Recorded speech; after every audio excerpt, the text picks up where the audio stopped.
Okay, so let's talk about the 3 secrets to mastering light at home. I'm in my home studio right now, and first I'm going to talk about the location of the light. And this is a set of double doors that comes down, and today I have a sheet over them. I'll talk about that in a few minutes, but what you want to look for when you're looking for the location of your light is light that goes all the way to the floor. That is ideal because when your baby is older like this, you can sit them on the floor and there's no danger of them falling, and the light is streaming right in at their face. Same for newborns, but it's not necessary. If you want to use a bed that brings the level of your baby up to the level of the window, you can do that. Just be aware of what I'm going to teach you next, which is the angle of the light. So I'm going to show you something that a lot of people have been trying out, and it's not ideal. So if you have a couch, let's pretend this is a couch, and you have a window above your couch, what you don't want to do is put your baby on the couch up against the cushion or even near it, because as light comes down, it falls in sort of a direct line. It doesn't turn a corner. So don't put your baby on the couch just because there's a window above it. If anything, you might be able to do your baby's photos on the floor where the light kind of streams and it's a direct line down to your baby. I'm going to get rid of this on this side for a second because I want to show you something else about the location of your light. So your light may be coming in through a window, but you also may be having some light bouncing around in your room that is from other windows that are throughout. And if they are shining some light down, that's great. It adds a little extra light to the side of your baby's face that is not right next to the light. And what I like to do if the light is not bouncing in enough is use a reflector of some sort. And they're special for photographers, but you can also just use something like this, which is a couch cushion, or what are these called? Loungers. Look at this baby's face as I put the light up at her. See how it adds a lot of light? You could do that. You could hold your camera right above her and put this right here and it will add in some light. So that's another way to get light from around the room. It's by kicking it back in. The second secret that I want to tell you is about the angle of the light that's streaming in. And we'll start with our baby here that's sitting up.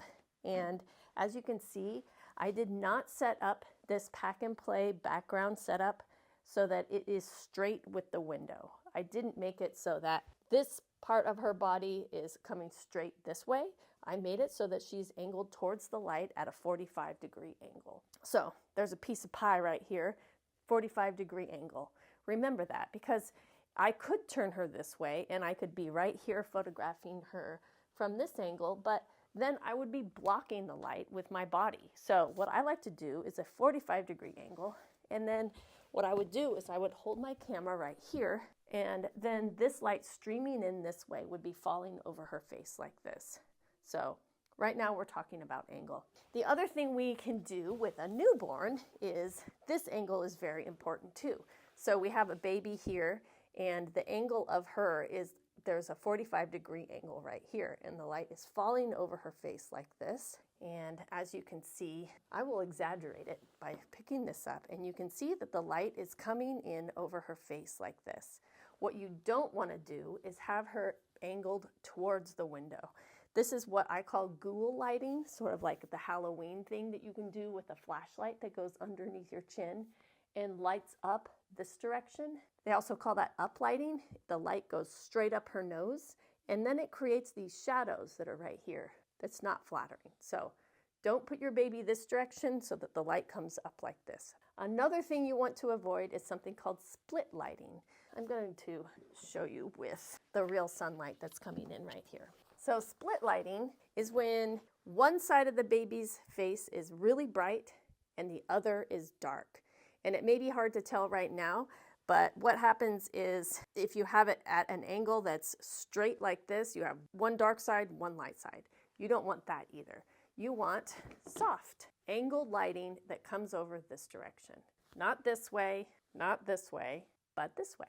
And it's easy to demonstrate that with a baby, and it can be really exaggerated with the baby because you often lay them on their back. With an older baby, you just want the light streaming in straight onto their face. If this were a baby that could lay on her tummy, I would put her like this. I'd probably put some pillows under her and she would lift her face like this. This is the laying down angle that you want.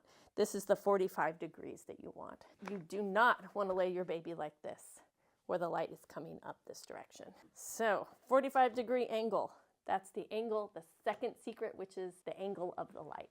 And now we'll talk about secret number 3.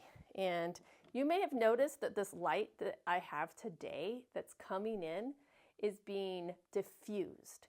And this light right here, this sheet right here is what's doing it for me for the most part today. A few minutes ago, I picked this up and it was really bright light streaming in. So I thought 2 sheets would be perfect. This is a duvet cover, so it has 2 layers to it. So I put this up today because it has been so bright. However, I've been sitting here for a little bit, and I don't know if you've noticed, but the clouds have started to diffuse the light. So this third secret, diffusion, it can get a little bit tricky. And if you are not experienced, which I imagine you aren't, you might want to try a couple different things to figure out what the look is that you're going for. And here comes the light again.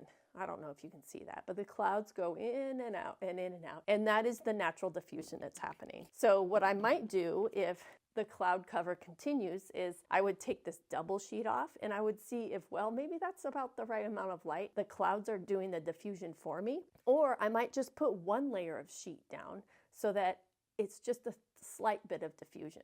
Right now, it's really hard to tell. But if I were doing a shoot today, maybe what I would do is I would start with the double sheets and then I would pick it up, put 1 sheet on, take a photo, and then I would take everything off and take one with no diffusion. As long as the sun isn't shining directly on your baby, you can play with it a little bit. I never would recommend you using super bright light like this. I mean, you can get artsy and that looks kind of cool sometimes, but for the most part, you don't want your baby laying in direct sun. That is barely a secret, I think. You don't want to put your baby in direct sun for a photo. Okay, so let's review that one more time. We want the location of your light to be great. You want the angle of your light to be great, which is coming over the head like this or straight at the face from a 45-degree angle like this. And you want your light to be diffused. You don't want bright sunlight. You don't want harsh shadows. So the diffusion really helps with that. I really hope this training helped you and you are on your way to making stunning photos. I'm going to go to my computer now and show you a few more things and wrap this all up in just a few minutes. So I'll see you in there.